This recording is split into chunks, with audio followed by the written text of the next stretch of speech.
ನಮ್ಮ ಸುತ್ತಮುತ್ತ ಇರೋರ್ನ ನೋಡ್ಕೊಳ್ಳೋದು ವೆರಿ ಈಸಿ. ಆದರೆ ನಮ್ಮನ್ನು ನಾವು ನೋಡ್ಕೊಳ್ಬೇಕು ಅಂತ ಬಂದಾಗ ನೆಗ್ಲೆಕ್ಟ್ ಮಾಡ್ತೀವಿ, ಪೋಸ್ಟ್ಪೋನ್ ಮಾಡ್ತೀವಿ ಅಥವಾ ಅದೊಂದು ರೆಸ್ಪಾನ್ಸಿಬಿಲಿಟಿ ಅಂತ ನಾವು ಕನ್ಸಿಡರ್ ಕೂಡ ಮಾಡಿರಲ್ಲ. Remember, if you are not healthy you can give best to anyone around you, ಅಲ್ವಾ? ಎಲ್ಲರಿಗೂ ನಮಸ್ಕಾರ. Welcome back to my channel Priya Deepu vlogs.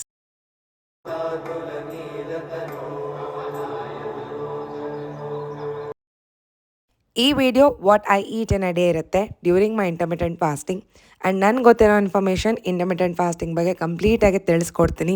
Video ನೋಡ್ತಿರ್ಬೇಕಾದ್ರೆ ನೀವು ಕೂಡ ಯಾವುದಾದ್ರೂ ಒಂದು ಪ್ರೊಡಕ್ಟಿವ್ ಆ್ಯಕ್ಟಿವಿಟಿನ ಮಾಡಿ, ಇಲ್ಲ ಬಟ್ಟೆ ಮಡಿಸ್ತಾ ಈ ವಿಡಿಯೋನ ನೋಡಿ, ಅಥವಾ ವಾಕಿಂಗ್ ಮಾಡ್ತಾ ನೋಡಿ, ಅಥವಾ ಪಾತ್ರೆಗಳನ್ನ ಎತ್ತಿಡ್ತಾ ನೋಡಿ, ಯಾವುದೋ ಒಂದು ಪ್ರೊಡಕ್ಟಿವ್ ಆ್ಯಕ್ಟಿವಿಟಿನ ಮಾಡ್ತಾ ವಿಡಿಯೋನ ನೋಡಿ ಅಂತ ಕೇಳ್ಕೊಳ್ತೀನಿ. So let's get started. Intermittent fasting ಅಂದರೆ ಏನು? ಮೊದಲನೇದಾಗಿ ಇಂಟರ್ಮಿಟೆಂಟ್ ಫಾಸ್ಟಿಂಗ್ ಅಂದರೆ ಯಾವುದೇ ರೀತಿಯಾದಂಥ ಡಯಟಿಂಗ್ ಅಥವಾ ಊಟ ಬಿಟ್ಬಿಡಬೇಕು, ಸ್ಟಾರ್ವಿಂಗ್ ಅಂತ ಏನೂ ಇಲ್ಲ. ಯಾವ ಸಮಯಕ್ಕೆ ತಿನ್ನೋದು ಅನ್ನೋದು ಮಾತ್ರನೇ ಆಗಿರುತ್ತೆ. So when to eat is what is intermittent fasting. ಇದರಲ್ಲಿ ಸಾಕಷ್ಟು ಡಿಫ್ರೆಂಟ್ ವೆರೈಟೀಸ್ ಅನ್ನೋದಿರುತ್ತೆ. ಅಂದರೆ ಡಿಫ್ರೆಂಟ್ ಇಂಟರ್ಮಿಟೆಂಟ್ ಫಾಸ್ಟಿಂಗ್ ಪೀರಿಯಡ್ಸ್ ಇರುತ್ತೆ. ಒಂದು 16:8, ಇನ್ನೊಂದು 14:10 ಆ್ಯಂಡ್ ಇನ್ನೊಂದು 12:12. ಫಾರ್ ಎಕ್ಸಾಂಪಲ್, ಈಗ 16:8 ಅಂತಂದರೆ ನಾವು 16 hours ಫಾಸ್ಟಿಂಗ್ ಇರ್ತೀವಿ ಆ್ಯಂಡ್ 8 hours ಮಾತ್ರ ನಮ್ಮ 3 meals ಏನಿರುತ್ತಲ್ಲ ಅದನ್ನು ತೊಗೊಳ್ಬೇಕಾಗತ್ತೆ. ಸದ್ಯಕ್ಕೆ ನಾನೀಗ 14:10 ಇಂಟರ್ಮಿಟೆಂಟ್ ಫಾಸ್ಟಿಂಗ್ನ ಫಾಲೋ ಮಾಡ್ತಾಯಿದ್ದೀನಿ. ಅಂದರೆ ದಿನದಲ್ಲಿ ಇರುವಂಥ 24 ಗಂಟೆಗಳಲ್ಲಿ 14 ಗಂಟೆ ನಾನು ಫಾಸ್ಟಿಂಗ್ ಪೀರಿಯಡ್ ಇರುತ್ತೆ. ಉಳಿದಿರುವಂಥ 10 ಗಂಟೆಗಳ ಕಾಲ ಏನಿರುತ್ತೆ ಅದರಲ್ಲಿ ನನ್ನ ಈಟಿಂಗ್ ವಿಂಡೋ ಆಗಿರುತ್ತೆ. ಈ ಕಾನ್ಸೆಪ್ಟ್ ನಿಮಗೆ ಅರ್ಥ ಆಗಬೇಕು ಅಂತಂದರೆ ನನ್ನ ಡೈಲಿ ರೊಟೀನ್ ಏನಿರುತ್ತೆ ಅದನ್ನು ನಾನು ಎಕ್ಸ್ಪ್ಲೇನ್ ಮಾಡ್ತೀನಿ.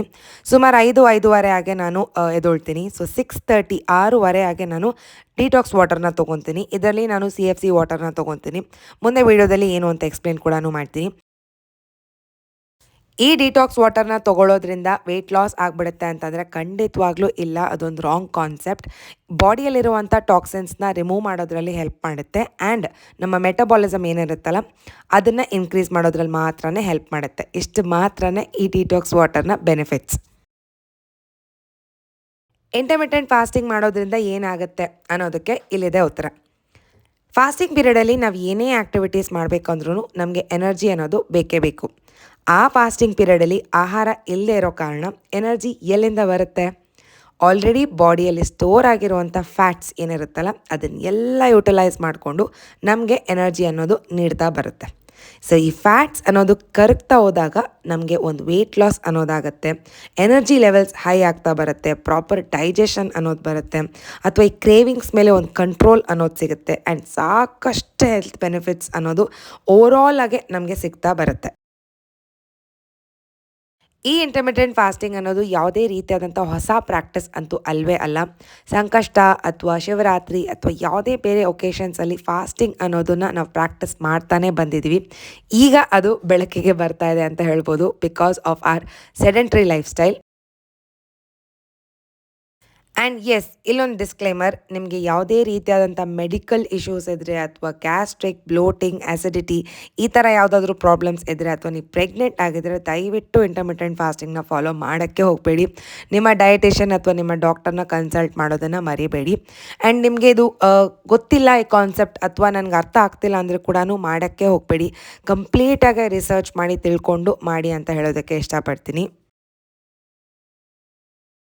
ನಾವು coming back to intermittent fasting. So fasting ಮಾಡಬೇಕು ಅನ್ನೋದು ಗೊತ್ತಾಯಿತು ಆ್ಯಂಡ್ ಈಟಿಂಗ್ ಪೀರಿಯಡ್ ಇರೋದು ಅನ್ನೋದು ಕೂಡ ಗೊತ್ತಾಯಿತು.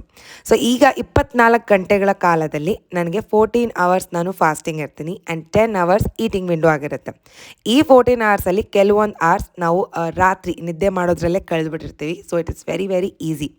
ಶುರು ಮಾಡಬೇಕು ಅಂತಿದ್ದರೆ ನೀವು 14:10 ಅಥವಾ 12:12 ವಿಂಡೋನ ಫಾಲೋ ಮಾಡೋದಕ್ಕೆ ಟ್ರೈ ಮಾಡಿ. ಸೊ ಈಗ ನಾನು ಹೇಳಿದಾಗೆ 6:30ಗೆ ನಾನು CFC ವಾಟರ್ನ ತೊಗೊತೀನಿ. ನನ್ನ ಫಸ್ಟ್ ಮೀಲ್ ಏನಿರುತ್ತಲ್ಲ ಅದು 10 ಗಂಟೆಗೆ ಮಾತ್ರ ಇರುತ್ತೆ. ಸೊ ನನ್ನ ರೊಟೀನ್ ಹೇಗಿದೆಯೋ ಹಾಗೆ ನನ್ನ ಈಟಿಂಗ್ ವಿಂಡೋನ ನಾನು ಸೆಟ್ ಮಾಡ್ಕೊಂಡಿದ್ದೀನಿ. ಸೊ ನಿಮ್ಮ ರೊಟೀನ್ ಹೇಗಿರುತ್ತೆ ನೀವು ನಿಮ್ಮ ಈಟಿಂಗ್ ವಿಂಡೋನ ಸೆಟ್ ಮಾಡ್ಕೋಬೋದು. ನಾನು ಕೆಲಸಕ್ಕೆ ಹೋಗೋದ್ರಿಂದ ನನ್ನ ಸ್ಕೂಲ್ ಟೈಮಿಂಗ್ಸ್ ಏನಿರುತ್ತೆ ಅದ್ರ ಪ್ರಕಾರ ನನ್ನ ಈಟಿಂಗ್ ವಿಂಡೋನ ನಾನು ಸೆಟ್ ಮಾಡ್ಕೊಂಡಿದ್ದೀನಿ. ಸೊ ಮೊದಲನೇ ಮೀಲ್ ಫಸ್ಟ್ ಬ್ರೇಕ್ 10 ಗಂಟೆ ಆಗಿರುತ್ತೆ. ಸೊ ನಾವು ಏನೇನು ಬೇಕಾದರೂ ಈಟಿಂಗ್ ವಿಂಡೋದಲ್ಲಿ ತೊಗೋಬೋದಾ ಅಂತಂದರೆ ಖಂಡಿತವಾಗ್ಲೂ ಇಲ್ಲ. ಜಂಕ್ನ ತಿನ್ನೋದಕ್ಕೆ ಅವಾಯ್ಡ್ ಮಾಡಿ, ಆದಷ್ಟು ಪ್ರೋಟೀನ್ನ ಇನ್ಕ್ಲೂಡ್ ಮಾಡೋದಕ್ಕೆ ಟ್ರೈ ಮಾಡಿ, ಆದಷ್ಟು ನೀರು ಕುಡಿಯೋದಕ್ಕೆ ಟ್ರೈ ಮಾಡಿ. ಆ್ಯಂಡ್ ಮೇನ್ಲಿ ನಿಮ್ಮ ಫೋಕಸ್ ಇರಬೇಕು ಬ್ಯಾಲೆನ್ಸ್ಡ್ ಮೀಲಲ್ಲಿ. ಸೊ ಬ್ರೇಕ್ಫಾಸ್ಟ್, ಲಂಚ್, ಡಿನ್ನರ್ ನೀವು ಏನು ಊಟ ಮಾಡ್ತೀರಾ ಅದು ಎಲ್ಲದರಲ್ಲೂ ಬ್ಯಾಲೆನ್ಸ್ ಅನ್ನೋದು ಇರಬೇಕು. Proteins, healthy fats, carbohydrates, vitamins, minerals, ಹಣ್ಣು, ತರಕಾರಿ ಎಲ್ಲದನ್ನು ನೀವು ಆ್ಯಡ್ ಮಾಡಿದ್ರೇ ನಿಮ್ಮ ಬಾಡಿಗೆ ಬೇಕಾಗಿರುವಂಥ ನ್ಯೂಟ್ರಿಯೆಂಟ್ಸ್ ಎಲ್ಲನೂ ಸಿಗ್ತಾ ಬರುತ್ತೆ. ಸೊ ನೀವು ಡಲ್ ಆಗಿ ಅಥವಾ ಲೈಫ್ಲೆಸ್ ಆಗಿ ಕಾಣೋದೇ ಇಲ್ಲ. ನಾನು ಯಾವ ಥರ ನನ್ನ ಮೀಲ್ಸ್ನ ಪ್ಲ್ಯಾನ್ ಮಾಡ್ಕೊತೀನಿ ಅನ್ನೋದನ್ನು ನಾನು ಕಮ್ಯುನಿಟಿ ಟ್ಯಾಬಲ್ಲಿ ಪೋಸ್ಟ್ ಮಾಡಿದ್ದೀನಿ, ಅಥವಾ ನನ್ನ ಶಾರ್ಟ್ಸ್ನ ನೀವು ಚೆಕ್ಔಟ್ ಮಾಡ್ಬೋದು. ಸೊ ಆದಷ್ಟು ನಾನು ಪ್ರೋಟೀನ್ಸ್, ಒಂದು ತರಕಾರಿ, ಹಣ್ಣು, ಮೊಸರು, ತುಪ್ಪ, ಡ್ರೈ ಫ್ರೂಟ್ಸ್ ಇದನ್ನು ಎಲ್ಲದನ್ನು ಇನ್ಕ್ಲೂಡ್ ಮಾಡೋದಕ್ಕೆ ಟ್ರೈ ಮಾಡ್ತೀನಿ. ಸೊ ನೀವು ನನ್ನ ಶಾರ್ಟ್ಸ್ ಚೆಕ್ಔಟ್ ಮಾಡಿದ್ರೆ ಅಲ್ಲಿ ನಿಮಗೆ ಅರ್ಥ ಆಗುತ್ತೆ. ಇವತ್ತು ಏನೇನು ಮೀಲ್ಸ್ನ ಪ್ರಿಪೇರ್ ಮಾಡಿದೆ ಅಂತ ನೋಡೋಣವಾ. ಮೊದಲನೇದಾಗಿ ನನ್ನ ರೈಸ್ ಸೀರೀಸ್ನ ನಾನು ಶುರು ಮಾಡ್ಕೊಂಡಿದ್ದೆ. ಈ ವಾರ ಪೂರ್ತಿ ನಾನು ಆರ್ಯನ್ಗೆ ಅಂತ ಒಂದು ರೈಸ್ ಐಟಮ್ನ ಪ್ರಿಪೇರ್ ಮಾಡ್ತಾಯಿದ್ದೆ. ಸೊ ಇವತ್ತಿನ ರೈಸ್ ಸೀರೀಸಲ್ಲಿ ನಾನು ಫ್ರೈಡ್ ರೈಸ್ನ ಪ್ರಿಪೇರ್ ಮಾಡ್ತಾಯಿದ್ದೀನಿ. ಇದಕ್ಕೂ ಕೂಡ ನಾನು ಆದಷ್ಟು ತರಕಾರಿಗಳನ್ನ ಆ್ಯಡ್ ಮಾಡಿದ್ದೀನಿ, ಪನ್ನೀರ್ನ ಆ್ಯಡ್ ಮಾಡಿದ್ದೀನಿ, ಸೊ ದಟ್ ಅದರಲ್ಲಿ ನ್ಯೂಟ್ರಿಷನ್ ವ್ಯಾಲ್ಯೂ ಇನ್ಕ್ರೀಸ್ ಆಗುತ್ತೆ ಅಂತ. ಅದರ ಜೊತೆಗೆ ಕಾಲಿಫ್ಲವರ್ 65 ಮಾಡೋಣ ಅಂತ ಅಂದ್ಕೊಂಡೆ, ಬಟ್ ಅದು ಪಕೋಡ ಥರ ಬಂತು. ಸೊ ಕಾಲಿಫ್ಲವರ್ 65ನ ಪ್ರಿಪೇರ್ ಮಾಡಿಕೊಂಡು ನನಗೆ ಅಂತ ನಾನು ರವೆ ರೊಟ್ಟಿನ ಪ್ರಿಪೇರ್ ಮಾಡ್ಕೊತಾ ಇದ್ದೀನಿ. ಈ ರವೆ ರೊಟ್ಟಿನ ಪ್ರಿಪೇರ್ ಮಾಡಬೇಕಾದ್ರೇ ನಾನು ತುಪ್ಪನ ಹಾಕ್ಕೊಂಡಿರ್ತೀನಿ. ಅದರ ಜೊತೆಗೆ ನಾನು ಕಾಂಬಿನೇಷನ್ ಆಗಿ ಮೊಸರನ್ನ ಕ್ಯಾರಿ ಮಾಡ್ತಾ ಇದ್ದೀನಿ. ಆ್ಯಂಡ್ ಎವ್ರಿ ಡೇ ನಾನು ಯಾವುದೋ ಒಂದು ರೀತಿಯಾದಂಥ ತರಕಾರಿ ಅಥವಾ ಸಲಾಡ್ನ ತೊಗೊಂಡೋಗ್ತೀನಿ, ಲೈಕ್ ಸೌತೆಕಾಯಿ, ಕ್ಯಾರೆಟ್ ಈ ಥರ. ಅದ್ರ ಜೊತೆಗೆ ಡ್ರೈ ಫ್ರೂಟ್ಸ್ ಅಂತೂ ಕಂಪಲ್ಸರಿ, ಬಿಕಾಸ್ ಮಧ್ಯದಲ್ಲಿ ನನಗೆ ಹೊಟ್ಟೆ ಹಸಿತಿದೆ ಅಂತಂದಾಗ ಹೆಲ್ದಿ ಸ್ನ್ಯಾಕ್ ಆಪ್ಷನ್ ಈ ಡ್ರೈ ಫ್ರೂಟ್ಸ್ ಆಗಿರುತ್ತೆ. ಆ್ಯಂಡ್ ಆರ್ಯನ್ಗೆ ನಾನು ಅದೇ ಕಾಂಬಿನೇಷನಲ್ಲಿ ಈ ಪನ್ನೀರ್ ಫ್ರೈಡ್ ರೈಸ್, ಅದರ ಜೊತೆಗೆ ಈ ಕಾಲಿಫ್ಲವರ್, ಡ್ರೈ ಫ್ರೂಟ್ಸ್ ಆ್ಯಂಡ್ ಒಂದು ಫ್ರೂಟ್ ಇಷ್ಟನ್ನು ಕೂಡ ನಾನು ಕನ್ಸಿಡರ್ ಮಾಡ್ತೀನಿ. ಆ್ಯಂಡ್ ನನಗೆ ಪ್ರೋಟೀನ್ಗೆ ಅಂತ ನಾನು ಈ ಪನ್ನೀರ್ ಫ್ರೈನ ಪ್ರಿಪೇರ್ ಮಾಡ್ಕೊತಾ ಇದ್ದೀನಿ. ಲೈಫಲ್ಲಿರುವಂಥ ಸಾಕಷ್ಟು ರೆಸ್ಪಾನ್ಸಿಬಿಲಿಟೀಸ್ ಮಧ್ಯದಲ್ಲಿ ನಾವು ಈ ಥರ ಒಂದು ಸ್ಟ್ರಿಕ್ಟ್ ಡಯಟ್ ಅಥವಾ ಹೆಲ್ದಿ ಲೈಫ್ ಸ್ಟೈಲ್ನ ಫಾಲೋ ಮಾಡಬೇಕು ಅಂತಂದರೆ ಒಂದು ಸಿಂಪಲ್ ಟ್ರಿಕ್ ಹೇಳ, pre planning and pre preparations. Yes, every Sunday ನಾನು ಒಂದು ಅಟ್ಲೀಸ್ಟ್ 2 hours ವೆಜಿಟೇಬಲ್ ರೀಸ್ಟಾಕ್ಗೆ ಅಂತ ಟೈಮ್ನ ಸ್ಪೆಂಡ್ ಮಾಡ್ತೀನಿ. ಆ್ಯಂಡ್ 1 hour ಈ ಥರ ಮೀಲ್ ಪ್ಲ್ಯಾನಿಂಗ್ಗೋಸ್ಕರನೇ ಸ್ಪೆಂಡ್ ಮಾಡ್ತೀನಿ. ಸೊ ಎವ್ರಿ ಡೇ ಏನು ಮಾಡಬೇಕು ಅನ್ನೋದೊಂದು ಸ್ಟ್ರೆಸ್ ಕಡಿಮೆ ಆಗುತ್ತೆ. ಆ್ಯಂಡ್ ಆಲ್ರೆಡಿ ಎಲ್ಲ ಪ್ಲ್ಯಾನ್ ಆಗಿರೋದ್ರಿಂದ ವೆರಿ ಸ್ಮೂತಾಗಿ ಆ ವಾರ ಪೂರ್ತಿ ಮನೇಲೇ ಮಾಡಿರುವಂಥ ಅಡುಗೆನ ನಾವು ಊಟ ಮಾಡ್ಬೋದು. ಸೊ ಆಲ್ವೇಸ್ ಪ್ಲ್ಯಾನ್ ಮಾಡ್ಕೊಳ್ಳಿ. ವೀಕ್ಲಿ ಮಾಡೋದಕ್ಕೆ ಆಗೋದಿಲ್ಲ ಅಂತಂದರೆ ಅಟ್ಲೀಸ್ಟ್ 2 daysಗೆ ನೀವು ಪ್ಲ್ಯಾನ್ ಮಾಡ್ಕೊಳ್ಳಿ, ಅಥವಾ ಪ್ರೀವಿಯಸ್ ಡೇನ ಪ್ಲ್ಯಾನ್ ಮಾಡ್ಕೊಳ್ಳಿ. ಆಗ ನೀವು ಯಾವುದೇ ರೀತಿಯಾದಂಥ ಜಂಕ್ನ ಕನ್ಸ್ಯೂಮ್ ಮಾಡೋದಕ್ಕೆ ಸಾಧ್ಯನೇ ಇರೋದಿಲ್ಲ, ಟೈಮ್ ಕೂಡ ಇರೋದಿಲ್ಲ, because everything would be planned. Finally ನಮ್ಮ ಲಂಚ್ ಬಾಕ್ಸ್ ಅಂತೂ ಪ್ಯಾಕ್ ಆಗ್ತಾ ಇದೆ, ನೋಡ್ತಾ ಇರ್ಬೋದು ನೀವು. ಆ್ಯಂಡ್ ಇದರಲ್ಲಿ ನಾನು ಫಸ್ಟ್ ಮೀಲ್ಗೆ ರಾಗಿ ಗಂಜಿನ ತೊಗೊತೀನಲ್ಲ, ಅದನ್ನು ಪ್ರಿಪೇರ್ ಮಾಡೋದು ವೆರಿ ಸಿಂಪಲ್. ಅದರ ರೆಸಿಪಿ ಕೂಡ ನಾನು ಶಾರ್ಟ್ಸಲ್ಲಿ ಅಪ್ಲೋಡ್ ಮಾಡಿದ್ದೀನಿ. ಒಂದಿನ ರಾಗಿ ಗಂಜಿ ತೊಗೊತೀನಿ, ಇನ್ನೊಂದು ದಿನ ಜೋಳದ ಗಂಜಿ ತೊಗೊತೀನಿ, ಅಥವಾ ಇನ್ನೊಂದು ದಿನ ಮಾಲ್ಟ್ನ ತೊಗೊತೀನಿ. ಇದು ಯಾವುದು ಬೇಡ ಅಂತಂದಾಗ 1 ಇಡ್ಲಿ ಅಥವಾ 1 ದೋಸೆ ಈ ಥರ ಕೂಡ ನೀವು ತೊಗೋಬೋದು. ಸೊ ಲಿಮಿಟಾಗೆ ನೋಡಿಕೊಂಡು ಕ್ವಾಲಿಟಿ ಆ್ಯಂಡ್ ಕ್ವಾಂಟಿಟಿ ಎರಡರಲ್ಲೂ ಕಾಂಪ್ರಮೈಸ್ ಮಾತ್ರ ಆಗೋಕ್ಕೆ ಹೋಗಬೇಡಿ.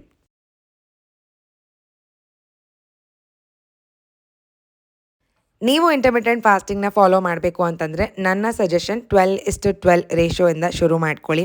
ನಿಧಾನಕ್ಕೆ ನಿಮ್ಮ ಬಾಡಿ ಅಡ್ಜಸ್ಟ್ ಆಗ್ತಾ 14:10 ಆ್ಯಂಡ್ ಲಾಸ್ಟ್ ಅಡ್ವಾನ್ಸ್ ಲೆವೆಲ್ ಅಂತಂದರೆ 16:8. ಈಗ ನಾನು 14:10ಗೆ ಸೆಟ್ ಆಗಿದ್ದೀನಿ. ಈಗ ನಿಧಾನಕ್ಕೆ ನಾನು 16:8 ಕೂಡ ಫಾಲೋ ಮಾಡ್ತಾ ಹೋಗ್ತೀನಿ.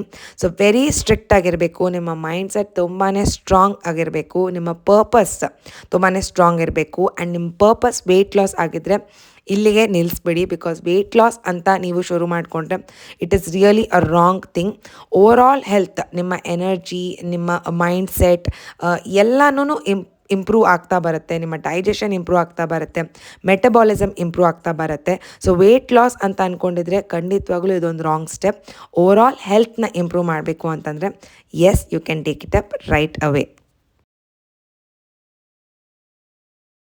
Coming back to my routine, 6:30 CFC water ಆಯಿತು. 10 o'clock ನನ್ನ ಫಸ್ಟ್ ಮೀಲ್ ಗಂಜಿ, ಡ್ರೈ ಫ್ರೂಟ್ಸ್ ಅಥವಾ ಫ್ರೂಟ್ ಯಾವುದನ್ನಾದರೂ ಒಂದು ಸಿಂಪಲ್ ಬ್ರೇಕ್ಫಾಸ್ಟ್ನ ತೊಗೊತೀನಿ. ಆ್ಯಂಡ್ ಲಂಚ್ ಮಾತ್ರ ನಾನು ಹೆವಿಯಾಗೆ ಅಥವಾ ಫುಲ್ ಫಿಲ್ಲಿಂಗ್ ಅಂತ ತೊಗೊತೀನಿ. ಸೊ 12 o'clockಗೆ ನಮ್ಮ ಲಂಚ್ ಬ್ರೇಕ್ ಇರುತ್ತೆ. ಅದರಲ್ಲಿ ನಾನು proteins, carbs, vitamins, minerals curd ಎಲ್ಲದನ್ನು ಇನ್ಕ್ಲೂಡ್ ಮಾಡೋದಕ್ಕೆ ಟ್ರೈ ಮಾಡ್ತೀನಿ. ಆ್ಯಂಡ್ ನಿಧಾನಕ್ಕೆ ಕೂತ್ಕೊಂಡು ಚೂ ಮಾಡ್ತಾ ತಿನ್ನೋದ್ರಿಂದ ಬಾಡಿ ಒಂಥರ ಫಿಲ್ಲಿಂಗ್ ಅಂತ ಅನಿಸ್ತಾ ಇರುತ್ತೆ. ಎಲ್ಲೂ ಸ್ಪೇಸ್ ಇದೆ ಅಥವಾ ತಿನ್ನಬೇಕು ಅಂತ ಅನ್ಸೋದೇ ಇಲ್ಲ. ಮಧ್ಯದಲ್ಲಿ ಹೊಟ್ಟೆ ಹಸಿತಿದೆ ಅಂತಂದಾಗ ನಾನು ಬ್ಲ್ಯಾಕ್ ಕಾಫಿನ ಪ್ರಿಪೇರ್ ಮಾಡ್ಕೊಂಡು ಕುಡಿತೀನಿ. ಇಲ್ಲ ಅದಕ್ಕೂ ಟೈಮ್ ಇಲ್ಲ ಅಂತಂದರೆ ಬೆಸ್ಟ್ ಆಪ್ಷನ್ ವಾಟರ್. ಆದಷ್ಟು ನೀರು ಕುಡಿಯೋದಕ್ಕೆ ಟ್ರೈ ಮಾಡಿ. ನಾನು ಕೆಲಸ ಎಲ್ಲ ಮುಗಿಸ್ಕೊಂಡು ಮನೆಗೆ ರೀಚ್ ಆಗೋಷ್ಟೊತ್ತಿಗೆ 4 PM ಆಗಿರುತ್ತೆ. ಈಗ ಈವ್ನಿಂಗ್ ಸ್ನ್ಯಾಕ್. ಇದಕ್ಕೆ ಏನೆಲ್ಲ ತೊಗೋಬೋದು ಅಂತಂದರೆ, ಯಾವುದೇ ರೀತಿಯಾದಂಥ ಮನೇಲಿ ಮಾಡಿರುವಂಥ ಹೆಲ್ದಿ ಸ್ನ್ಯಾಕ್ನ ನೀವು ತೊಗೋಬೋದು. ಮಕಾನ ತೊಗೋಬೋದು ಅಥವಾ ಕಡಲೆಪುರಿ ಒಗ್ಗರಣೆ ತೊಗೋಬೋದು, ಬೇಯಿಸಿರುವಂಥ ಜೋಳ, ಬೇಯಿಸಿರುವಂಥ ಕಡಲೆಕಾಯಿ, ಅಥವಾ ಇದು ಯಾವುದೂ ಇಲ್ಲ ಅಂತಂದರೆ ಗ್ರೀನ್ ಟೀನ ತೊಗೋಬೋದು, ಮಸಾಲ ಪಾಪಡನ್ನ ತೊಗೋಬೋದು, ಹಣ್ಣು ಬೇಕಂದರೆ ಕೂಡ ನೀವು ತೊಗೋಬೋದು. ಅಥವಾ ನಾನು ಯೂಶ್ವಲಾಗೆ ಬರಬೇಕಾದ್ರೆ ಎಳ್ನೀರನ್ನ ಕುಡ್ಕೊಂಬರ್ತೀನಿ, ಅಥವಾ ಯಾವುದೇ ಹಣ್ಣು ನನಗೆ ಕಣ್ಣಿಗೆ ಕಾಣಿಸಿದ್ರೆ ಅದನ್ನು ಕೂಡ ಪರ್ಚೇಸ್ ಮಾಡ್ಕೊಬರ್ತೀನಿ. ಈ ಥರ ಯಾವುದೇ ಒಂದು ರೀತಿಯಾದಂಥ ಹೆಲ್ದಿ ಸ್ನ್ಯಾಕ್ ಆಪ್ಷನ್ನ ತೊಗೊಂಡು ಲಿಮಿಟೆಡ್ ಕ್ವಾಂಟಿಟಿಯಲ್ಲಿ ತೊಗೊಳ್ಳಿ. ಇಲ್ಲ ನಿಮಗೆ ಕಾಫಿ ಟೀ ಕುಡಿಯುವಂಥ ಅಭ್ಯಾಸ ಇದ್ದರೆ ಶುಗರ್ಲೆಸ್ ಕಾಫಿನ ಪ್ರಿಪೇರ್ ಮಾಡಿಕೊಂಡು ಒಂದು ಸ್ಮಾಲ್ ಕಪ್ಪಲ್ಲಿ ನೀವು ತೊಗೋಬೋದು. ಕಂಪ್ಲೀಟಾಗಿ ಅವಾಯ್ಡ್ ಮಾಡೋದು ಕೂಡ ಕೆಲವರಿಗೆ ಆಗೋದಿಲ್ಲ, ಬಟ್ ಆದಷ್ಟು ಅವಾಯ್ಡ್ ಮಾಡೋದಕ್ಕೆ ಟ್ರೈ ಮಾಡಿ ಅಂತ ಹೇಳೋದಕ್ಕೆ ಇಷ್ಟಪಡ್ತೀನಿ. ಇಷ್ಟೆಲ್ಲ ಹೆಲ್ದಿ ಲೈಫ್ ಸ್ಟೈಲ್ನ ಫಾಲೋ ಮಾಡಬೇಕಾದ್ರೆ ಇನ್ನೂ ಒಂದು ಇಂಪಾರ್ಟೆಂಟ್ ಸ್ಟೆಪ್ ಅಂತಂದರೆ ಫಿಸಿಕಲ್ ಆ್ಯಕ್ಟಿವಿಟಿ. ಆದಷ್ಟು ಮನೆ ಹತ್ರ ವಾಕಿಂಗ್ ಮಾಡೋದಕ್ಕೆ ಟ್ರೈ ಮಾಡಿ ಅಥವಾ ಯೋಗ ಮಾಡೋದಕ್ಕೆ ಟ್ರೈ ಮಾಡಿ. ಯಾವುದೋ ಒಂದು ರೀತಿಯಾದಂಥ ಆ್ಯಕ್ಟಿವಿಟಿನ ಖಂಡಿತವಾಗ್ಲೂ ಮಾಡಿ. ನಿಮ್ಮ ಮೈಂಡ್ ಆಕ್ಯುಪೈ ಆಗಿರುತ್ತೆ, ನಿಮ್ಮ ಫಿಸಿಕಲ್ ಸ್ಟ್ರೆಸ್ ಕೂಡ ರಿಲೀಫ್ ಆಗುತ್ತೆ, ಮೆಂಟಲ್ ಸ್ಟ್ರೆಸ್ ರಿಲೀಫ್ ಆಗುತ್ತೆ, ಆ್ಯಂಡ್ ಬಾಡಿಗೆ ತುಂಬಾ ಒಳ್ಳೆಯದು. ಸೊ ಆದಷ್ಟು ಯಾವುದೋ ಒಂದು ರೀತಿಯಾದಂಥ ಫಿಸಿಕಲ್ ಆ್ಯಕ್ಟಿವಿಟಿನ ಮಾಡಿದ್ರೆ ಇನ್ನೂ ನಿಮ್ಮ ಬಾಡಿ ಬೆಟರ್ ಆಗ್ತಾ ಬರುತ್ತೆ. ಇದಕ್ಕೆಲ್ಲ ನನಗೆ ಟೈಮೇ ಇಲ್ಲ ಅಂತ ಹೇಳೋರು ನಿಜವಾಗ್ಲೂ ಸ್ಟಾಪ್ ಗಿವಿಂಗ್ ಎಕ್ಸ್ಕ್ಯೂಸಸ್. ಟೈಮ್ ಮಾಡ್ಕೊಳ್ಬೇಕಾಗತ್ತೆ. ನಿಮಗೆ ನೀವು ನಿಮ್ಮ ಬಾಡಿಗೆ ಕೊಡುವಂಥ ಬಿಗ್ಗೆಸ್ಟ್ ಗಿಫ್ಟ್ ಅಂತಂದರೆ ನಿಮ್ಮ ಸಮಯ. ಸೊ ಆದಷ್ಟು ನಿಮ್ಮ ಬಾಡಿಗೆ ನೀವು ಸಮಯ ಕೊಡಲೇಬೇಕು. ಅದೊಂದು ದೊಡ್ಡ ರೆಸ್ಪಾನ್ಸಿಬಿಲಿಟಿ ಅಂತ ಕನ್ಸಿಡರ್ ಮಾಡಿ. ಆಗ ಆಟೋಮೆಟಿಕ್ಕಾಗಿ ಟೈಮ್ ಅನ್ನೋದು ನೀವು ಮಾಡ್ಕೊಳ್ತಾ ಬರ್ತೀರಾ. ನಾನು ಫಾಲೋ ಮಾಡ್ತಿರೋ 14:10 ಇಂಟರ್ಮಿಟೆಂಟ್ ಫಾಸ್ಟಿಂಗಲ್ಲಿ ಡಿನ್ನರ್ ಅನ್ನೋದು 7:30 ಒಳಗಡೆ ಆಗಬೇಕಾಗತ್ತೆ. ಆಗಿನ ಕಾಲದಲ್ಲೂ ಅಷ್ಟೇ ನೀವು ಗಮನಿಸಿದ್ರೆ 6 ಅಥವಾ 6:30 ಅಷ್ಟೊತ್ತಿಗೆ ಡಿನ್ನರ್ ಅನ್ನೋದು ಮುಗ್ದೇ ಹೋಗ್ತಿತ್ತು. ಸೊ ಅದೇ ರೊಟೀನ್ನ ಈಗ ನಾವು ಫಾಲೋ ಮಾಡ್ತಾ ಇದ್ದೀವಿ. ಸೊ ಇಲ್ಲಿ 7:30 ಅಷ್ಟೊತ್ತಿಗೆ ನನ್ನ ಡಿನ್ನರ್ ಅನ್ನೋದು ಕಂಪ್ಲೀಟ್ ಆಗಬೇಕು. ಇಲ್ಲ ಕೆಲವೊಂದು ದಿನಗಳು 8:45 ಆಯಿತು ಅಥವಾ 9:30ನೇ ಆಯಿತು ಅಂತಂದರೆ ನನ್ನ ನೆಕ್ಸ್ಟ್ ಡೇ ಫಸ್ಟ್ ಮೀಲ್ ಏನಿರುತ್ತಲ್ಲ 10 ಗಂಟೆಗೆ ಅದನ್ನು ನಾನು ಡಿಲೇ ಮಾಡ್ತಾ ಹೋಗ್ತೀನಿ. ಸೊ ಈ ಥರ ನೋಡಿಕೊಂಡು ನನ್ನ 10 ಅವರ್ಸ್ನ ಕಂಪ್ಲೀಟ್ ಮಾಡಿ ಇನ್ನು 14 ಅವರ್ಸ್ನ ನಾನು ಫಾಸ್ಟಿಂಗ್ ಪೀರಿಯಡಾಗೆ ಕನ್ಸಿಡರ್ ಮಾಡ್ತೀನಿ. ಸೊ ಇವತ್ತಿನ ಡಿನ್ನರ್ಗೆ ನಾನು ದೋಸೆನ ಪ್ರಿಪೇರ್ ಮಾಡ್ಕೊತಾ ಇದ್ದೀನಿ. ಆ್ಯಂಡ್ ಈ ಕಂಪ್ಲೀಟ್ ಲೈಫ್ ಸ್ಟೈಲಲ್ಲಿ ನಾನು ಆದಷ್ಟು ಕಾರ್ಬ್ಸ್ನ ಅವಾಯ್ಡ್ ಮಾಡ್ತಾ ಇದ್ದೀನಿ. ಅಂದರೆ ವೈಟ್ ರೈಸ್ ಅಥವಾ ಮೈದಾದಿಂದ ಮಾಡಿರುವಂಥದ್ದು ಇದನ್ನೆಲ್ಲ ಆದಷ್ಟು ಅವಾಯ್ಡ್ ಮಾಡೋದಕ್ಕೆ ಟ್ರೈ ಮಾಡ್ತೀನಿ. ಕಂಪ್ಲೀಟಾಗಿ ಅವಾಯ್ಡ್ ಮಾಡೋದಕ್ಕೆ ಖಂಡಿತವಾಗ್ಲೂ ಸಾಧ್ಯ ಇಲ್ಲ, ಎಸ್ಪೆಷಲಿ ಸೌತ್ ಇಂಡಿಯನ್ ಆಗಿರೋದ್ರಿಂದ. ಸೊ ಆದಷ್ಟು ನಾನು ವೆಜಿಟೇಬಲ್ಸ್ನ ಇನ್ಕ್ಲೂಡ್ ಮಾಡೋದಕ್ಕೆ ಟ್ರೈ ಮಾಡ್ತೀನಿ. ಫಾರ್ ಎಕ್ಸಾಂಪಲ್ ಉಪ್ಪಿಟ್ಟನ್ನು ಪ್ರಿಪೇರ್ ಮಾಡ್ಕೋಬೇಕಾದ್ರೆ ರವೆ ಕಡಿಮೆ ಹಾಕಿರ್ತೀನಿ, ತರಕಾರಿ ಜಾಸ್ತಿ ಹಾಕ್ತೀನಿ. ಸೊ ಈ ಥರ ನೋಡಿಕೊಂಡು ನಾವು ಬ್ಯಾಲೆನ್ಸ್ ಮಾಡ್ತಾ ನಮ್ಮ ಮೀಲ್ಸ್ನ ಪ್ರಿಪೇರ್ ಮಾಡ್ಕೊಳ್ಬೇಕು. ಇವತ್ತಿನ ಡಿನ್ನರ್ಗೆ ಅಮ್ಮ ಬಸಾರನ್ನು ಕೊಟ್ಟು ಕಳಿಸಿದ್ರು, ಅದರ ಜೊತೆ ಪಲ್ಯ ಆ್ಯಂಡ್ 2 ದೋಸೆ. ಇಷ್ಟಾಗಿತ್ತು ನನ್ನ ಡಿನ್ನರ್. ಯೂಶ್ವಲಿ ನಮ್ಮ ಡಿನ್ನರ್ಸ್ ಫ್ಯಾಮ್ಲಿ ಟೈಮ್ ಅಥವಾ ಮೀ ಟೈಮ್ ಅಥವಾ ಟಿ ವಿ ಟೈಮ್ ಆಗಿರುತ್ತೆ. ಇದೇ ಟೈಮಲ್ಲಿ ಯೂಶ್ವಲಿ ನಾವು 3 ಜನನೂ ಕೂತ್ಕೊಂಡು ಒಂದೇ ಸಾರಿ ಊಟ ಕೂಡ ಮಾಡ್ತೀವಿ. ಸೊ ಬಿಸಿ ಬಿಸಿಯಾಗಿ ಊಟ ಮಾಡಿ 7:30 8 ಅಷ್ಟೊತ್ತಿಗೆ ನನ್ನ ಡಿನ್ನರ್ನ ಕಂಪ್ಲೀಟ್ ಮಾಡಿ ಇದಾದ ನಂತರ ಮನೇಲಿ ಏನೇ ಹೌಸ್ ಹೋಲ್ಡ್ ಆ್ಯಕ್ಟಿವಿಟೀಸ್ ಇದ್ರೂ ಅದನ್ನು ಕಂಟಿನ್ಯೂ ಮಾಡ್ತಾ ಇರ್ತೀನಿ. ಕೆಲವೊಂದು ದಿನಗಳು ಕೆಲಸ ಇದ್ದರೆ ಕೆಲಸ ಮಾಡ್ತೀನಿ, ಅಥವಾ ರಿಲ್ಯಾಕ್ಸ್ ಮಾಡಬೇಕು ಅಂತ ರಿಲ್ಯಾಕ್ಸ್ ಕೂಡ ಮಾಡ್ಕೊತೀನಿ. ಡಿನ್ನರ್ ಟೈಮ್ಗೂ ಆ್ಯಂಡ್ ಬೆಡ್ ಟೈಮ್ಗೂ ಅಟ್ಲೀಸ್ಟ್ 2 ಅವರ್ಸ್ ಗ್ಯಾಪ್ ಕೊಡಲೇಬೇಕಾಗತ್ತೆ. ಸೊ ನಾವು ಏನು ಆಹಾರನ ಸೇವನೆ ಮಾಡಿರ್ತೀವಿ ಅದಕ್ಕೆ ಅಟ್ಲೀಸ್ಟ್ 2 ಅವರ್ಸ್ ಟೈಮಲ್ಲಿ ಆಲ್ಮೋಸ್ಟ್ 90% ಡೈಜೆಷನ್ ಅನ್ನೋದು ಆಗಿರುತ್ತೆ. ಇಲ್ಲ ನೀವು ಡೈರೆಕ್ಟಾಗೆ ಏನು ಬೇಡ ಅಥವಾ ಗ್ಯಾಪೇ ಕೊಡೋದಿಲ್ಲ ಅಂತಿದ್ರೆ ಕಂಪ್ಲೀಟಾಗಿ ಆ ಫುಡ್ ಏನಿರುತ್ತೆ ಅದು ಫ್ಯಾಟ್ಗೆ ಟ್ರಾನ್ಸ್ಫರ್ ಆಗುತ್ತೆ. ಸೊ ಆಗ ಬಾಡಿಯಲ್ಲಿ ಯಾವುದೇ ರೀತಿಯಾದಂಥ ಚೇಂಜಸ್ ಅನ್ನೋದು ಕಂಡು ಬರೋದಿಲ್ಲ. ಸೊ ಆದಷ್ಟು 2 ಅವರ್ಸ್ ಗ್ಯಾಪ್ನ ಕೊಡೋದಕ್ಕೆ ಪ್ರಯತ್ನ ಪಡಿ. ಆ್ಯಂಡ್ ನನ್ನ last bed time drink always ನಾನು ಯಾವುದೋ ಒಂದು ರೀತಿಯಾದಂಥ ಹರ್ಬಲ್ ಡ್ರಿಂಕ್ ಅಥವಾ ಡಿಟಾಕ್ಸ್ ಡ್ರಿಂಕ್ನೇ ನಾನು ಕನ್ಸಿಡರ್ ಮಾಡ್ತೀನಿ. ಇದರಲ್ಲಿ ನೀವು ಓಂಕಾಳು ನೀರನ್ನ ತೊಗೋಬೋದು, ಜೀರಾ ವಾಟರ್ನ ತೊಗೋಬೋದು, ಸಿನೆಮನ್ ಚಕ್ಕೆ ನೀರನ್ನ ತೊಗೋಬೋದು, ಇಲ್ಲ ಫೆನಲ್ ವಾಟರ್ನ ತೊಗೋಬೋದು, ಸೋಂಪು ಏನಂತೀವಲ್ಲ ಅದರ ನೀರನ್ನ ತೊಗೋಬೋದು. ಸೊ ನಿಮ್ಗೆ ಯಾವ್ದು ಫ್ಲೇವರ್ ಇಷ್ಟ ಆಗುತ್ತೋ ಅದನ್ನು ನೀವು ಕನ್ಸಿಡರ್ ಮಾಡ್ಕೋಬೋದು. ಆ್ಯಂಡ್ ನಾನು ಹೇಳ್ದಾಗೆ ಇದು ಫ್ಯಾಟ್ ಲಾಸ್ ಆಗೋದಿಲ್ಲ, ಜಸ್ಟ್ ಮೆಟಬಾಲಿಸಮ್ನ ಇನ್ಕ್ರೀಸ್ ಮಾಡುತ್ತೆ. ಸಾಕಷ್ಟು ಕಮೆಂಟ್ಸಲ್ಲಿ CFC ಅಂದರೆ ಏನು ಅಂತ ಕೇಳ್ತಾ ಬಂದ್ರಿ. C ಅಂದರೆ ಜೀರಿಗೆ, ಕ್ಯೂಮೆನ್, F ಅಂದರೆ ಫೆನಲ್, ಸೋಂಪು, ಆ್ಯಂಡ್ C ಅಂದರೆ ಧನಿಯಾ, ಕೊರಿಯಾಂಡರ್. ಸೊ ಇದು ಮೂರನ್ನು ನಾನು ಹುರ್ಕೊಂಡಿದ್ದೀನಿ, ಡ್ರೈ ರೋಸ್ಟ್ ಮಾಡಿಕೊಂಡು ಪೌಡರ್ ಮಾಡಿ ಇಟ್ಕೊಂಡಿದ್ದೀನಿ. ಸೊ ಬೆಳಗ್ಗೆ ಹೊತ್ತು ಮೂರನ್ನು ನೆನೆಸಿ ನಾವು ಕುಡಿಯೋಕ್ಕಂತೂ ನಂಗೆ ಟೈಮ್ ಇರೋದಿಲ್ಲ. ಸೊ ಈ ಪೌಡರ್ ಮಾಡಿಟ್ಟಿರೋದ್ರಿಂದ ಡೈರೆಕ್ಟಾಗಿ ನೀರಿಗೆ ಕಲಿಸ್ಕೊಂಡು ಕುಡಿದ್ರೆ ಬೆಟರ್ ಅಂತ ಒಂದು ಆಪ್ಷನ್. ಇದಾಗಿತ್ತು what I eat in a day during intermittent fasting. ನನಗೆ ಗೊತ್ತಿರೋ ಇನ್ಫಾರ್ಮೇಷನ್ ಎಲ್ಲನೂ ನಾನು ನಿಮ್ಮ ಜೊತೆ ಶೇರ್ ಮಾಡ್ಕೊಂಡಿದ್ದೀನಿ. ನಾನು ಯಾವುದೇ ರೀತಿಯಾದಂಥ ಡಯಟೇಷನ್ ಅಥವಾ ಫುಡ್ ಎಕ್ಸ್ಪರ್ಟ್ ಅಂತೂ ಖಂಡಿತವಾಗ್ಲೂ ಅಲ್ಲ. ರಿಸರ್ಚ್ ಮಾಡಿ ತಿಳ್ಕೊಂಡೆ ನಾನು ಇನ್ಫಾರ್ಮೇಷನ್ನ ಶೇರ್ ಮಾಡಿದ್ದೀನಿ.